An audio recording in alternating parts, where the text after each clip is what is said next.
October 26, 1944. Antwerp. A young Royal Engineer named Lieutenant James Crawford kneels beside what appears to be an ordinary German anti-tank mine, half buried in the muddy ground near the port's eastern entrance. The rain falls steadily, cold and relentless. Behind him, 3 sappers work methodically, clearing a corridor through the minefield that has transformed the recently captured Belgian city into a landscape of lethal uncertainty. Crawford reaches into his pack for the probe, the traditional tool of his trade, a thin steel rod that has served demining operations since the Great War. But this mine is different. This mine is British. Or rather, what makes this mine deadly is what the British have done to it. As Crawford's probe makes contact with the metallic surface, there is no click, no mechanical warning. Instead, the entire area erupts with such violence that Crawford is killed instantly, along with 2 of the sappers standing nearby. The third survives, shattered by what happened. Within hours, the story spreads through the sappers' network. The Germans have adapted British anti-handling mechanisms. Or have they? The answer, it turns out, is far more complex and far more sinister. What had begun as a brilliant British innovation, a device designed to protect against German tampering, had mutated into something that transformed the nature of mine warfare itself. It was no longer about stopping tanks or catching the unwary soldier stepping on a pressure plate. It was about creating a weapon that punished those who tried to stop it, that continued to kill long after the guns had fallen silent, and that turned the very act of clearing a path through liberated territory into a deadly gamble. The story of how the British came to create this instrument of delayed death, and how it changed the face of modern warfare, begins not with innovation, but with desperation. By 1942, the minefield had become the battlefield. The German forces retreating across North Africa and through Sicily, then later across France and into Germany, left behind them hundreds of thousands of mines deployed with meticulous Teutonic precision. The minefields served multiple purposes. They slowed advancing troops, they created defensive perimeters, and they forced attackers into kill zones established by German artillery. But perhaps more importantly, they bought time. A minefield that takes hours to clear is a minefield that has achieved its strategic objective, even if it causes no casualties. British commanders understood this perfectly. They had deployed mines themselves, and they had studied German mining practices with great care. What they discovered, however, was a persistent and infuriating problem. German engineers possessed a maddening habit of adapting captured British mines and booby-trapping them in ways that made clearing operations exponentially more dangerous. A mine that had left the British factory as a straightforward anti-tank or anti-personnel device could return, after falling into German hands, rigged with pressure-sensitive fuses that detonated if the device was touched, moved, or even probed. The sappers, the men charged with clearing these fields, called them booby-trapped mines, and they were among the most dangerous obstacles the Royal Engineers faced.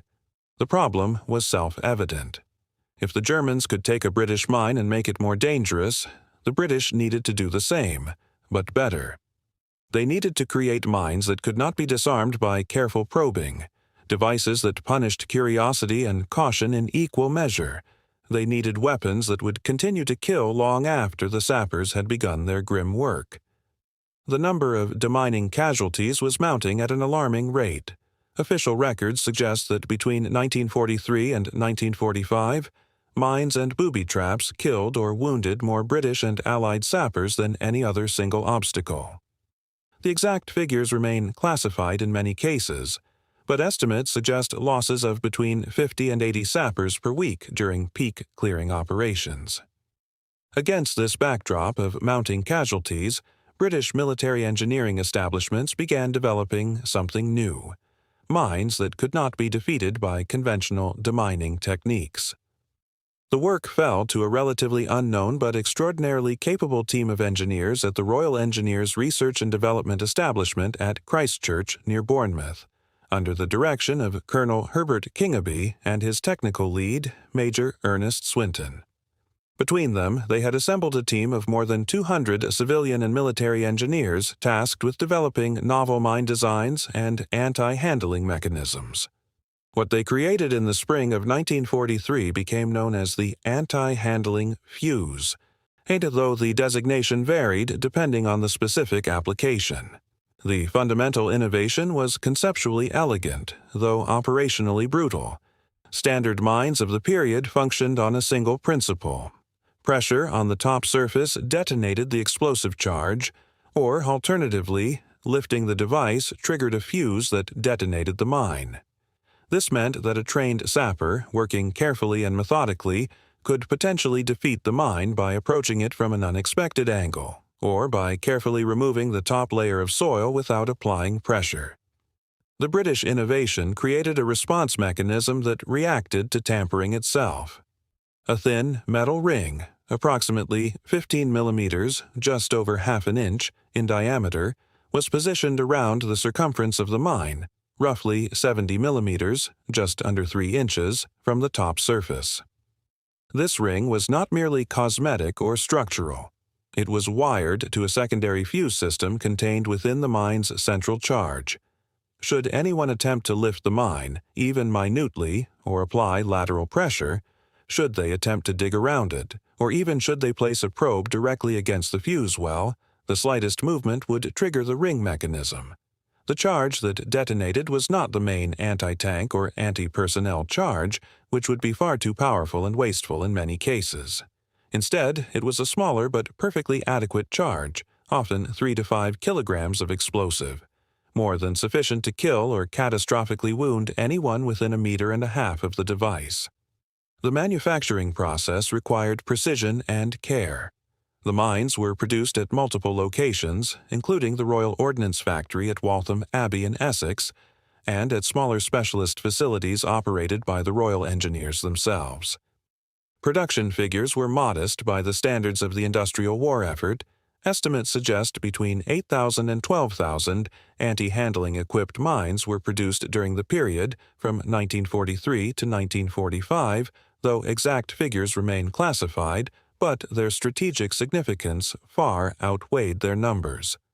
The mechanism incorporated a small trembler switch, essentially a phial of mercury suspended within a housing. Any significant movement of the mine would cause the mercury to shift, completing an electrical circuit connected to the secondary fuse. This was mechanical, entirely mechanical, and required no power source, no electronics, and no batteries.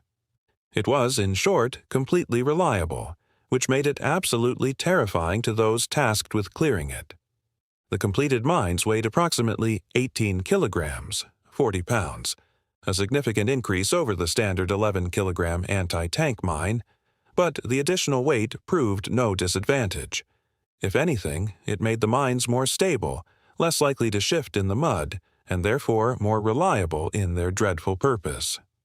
The first significant deployment of these mines occurred not in Europe but in North Africa, where they were scattered through the minefields of El Alamein and subsequently redeployed as the 8th Army pushed westward towards Tunisia.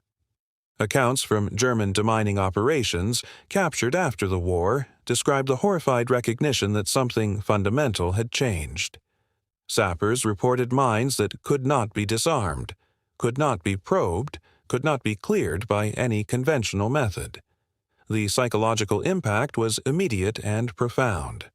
A minefield that previously might be crossed with significant loss of life, but with achievable objectives, now became an impenetrable barrier. The only effective response was patient and systematic destruction of entire mine clusters through detonation, a process that consumed enormous quantities of explosives and time. As the war progressed and the Allies advanced through Sicily and into southern Italy, the use of anti-handling mines expanded.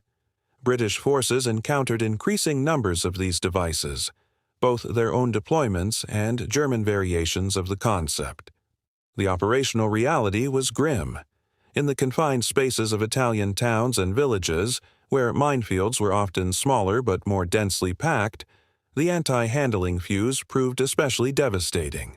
A single mine might claim not just the sapper attempting to clear it, but also observers, officers, and medical personnel responding to the initial casualty. Records from the Salerno landings in September 1943 document instances where anti-handling mines killed or wounded the same soldiers multiple times as initial casualties drew assistance. The cumulative effect on morale was severe and measurable. If you are finding this interesting, a quick subscribe helps more than you know. It allows us to continue producing these documentaries at the highest standard, and it helps the algorithm suggest our work to others like you. The Germans, meanwhile, were not idle. They had captured examples of British anti-handling mines and analyzed them with characteristic thoroughness. Their response was twofold. They adapted the mechanism and incorporated it into their own devices, and they developed countermeasures intended to deal with the fuses once identified. By 1944, the Germans had fielded the Schützenmine MIT Selbstsperrer, essentially a German anti-personnel mine equipped with their own version of the anti-handling fuse. Comparing the two systems reveals both similarities and telling differences. The British fuse relied upon the mercury trembler switch, placing emphasis on automatic and reliable detection of movement.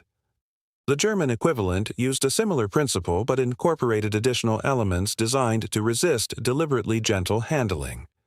Records suggest the German mechanism required at least 15 grams of force to trigger the secondary circuit, making it theoretically resistible to extremely careful work.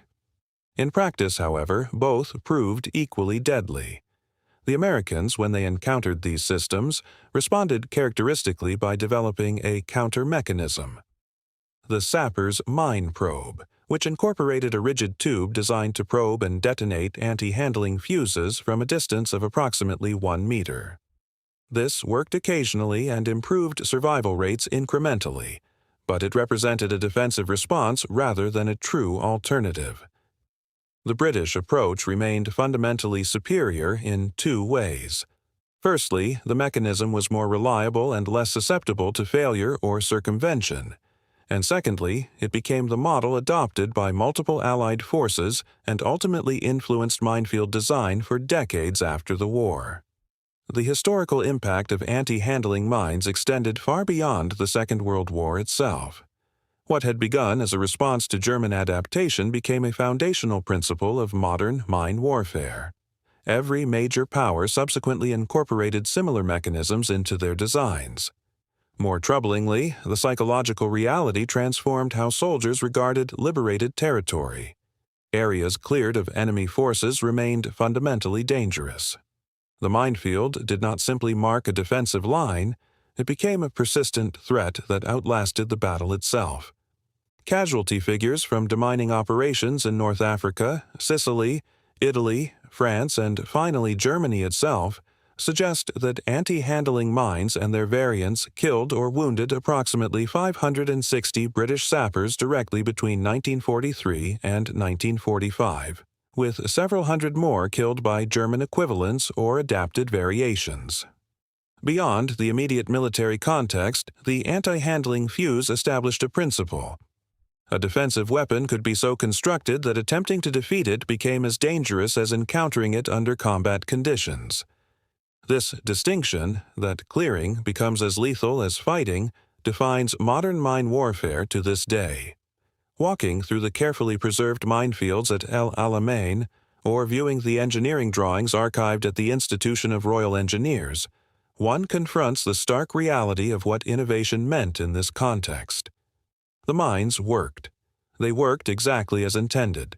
They stopped armies, they killed sappers, and they made the land itself hostile long after peace was declared. This was not incidental. It was, from the perspective of the engineers who designed them, a feature rather than a flaw. When the fighting finally ended and the sappers emerged from the ruins of German fortifications, they faced a landscape transformed by their own innovations. The mines that had protected defensive positions became obstacles to reconstruction. The very mechanisms designed to punish German tampering now punished British and American attempts to rebuild. In the months after May 8, 1945, thousands of sappers worked methodically through minefields across Europe, clearing paths for civilians returning home and engineers attempting to restore basic infrastructure. Many died in that effort. Many more were wounded.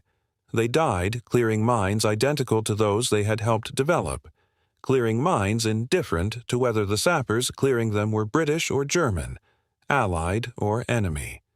The mine does not discriminate. It simply detonates.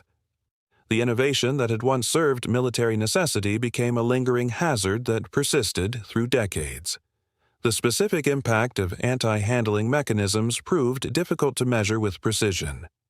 Historians debate whether they substantially altered the outcome of specific campaigns, or whether they merely increased the cost to all sides of clearing operations. What remains certain is that they changed the nature of mine warfare fundamentally. Before anti-handling fuses, a minefield was an obstacle to be crossed or cleared. After them, it became a weapon that continued to function long after the soldiers who planted it were gone. The British engineers at Christchurch had created something they perhaps did not fully comprehend in 1943. A weapon whose true cost would not be measured in the immediate aftermath of combat, but in the long and grim work of clearing, in the sappers who did not return home, and in the understanding that the dead ground of the battlefield did not become peaceful simply because the guns had fallen silent. The innovation persisted. After the war, captured British mines and technical drawings were studied by Soviet engineers, who incorporated similar mechanisms into their designs. American engineers studied the captures devices and improved upon them.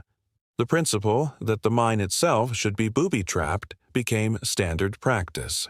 Today, every major military power operates mines with anti-handling fuses or more sophisticated sensors designed to detect and respond to demining attempts.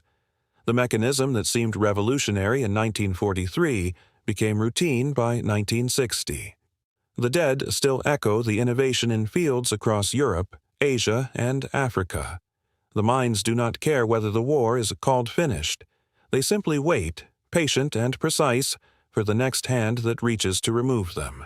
This was the true legacy of the British anti-handling fuse. Not military victory, but persistent danger. Not tactical advantage, but strategic transformation of the minefield from a temporary obstacle into a permanent threat.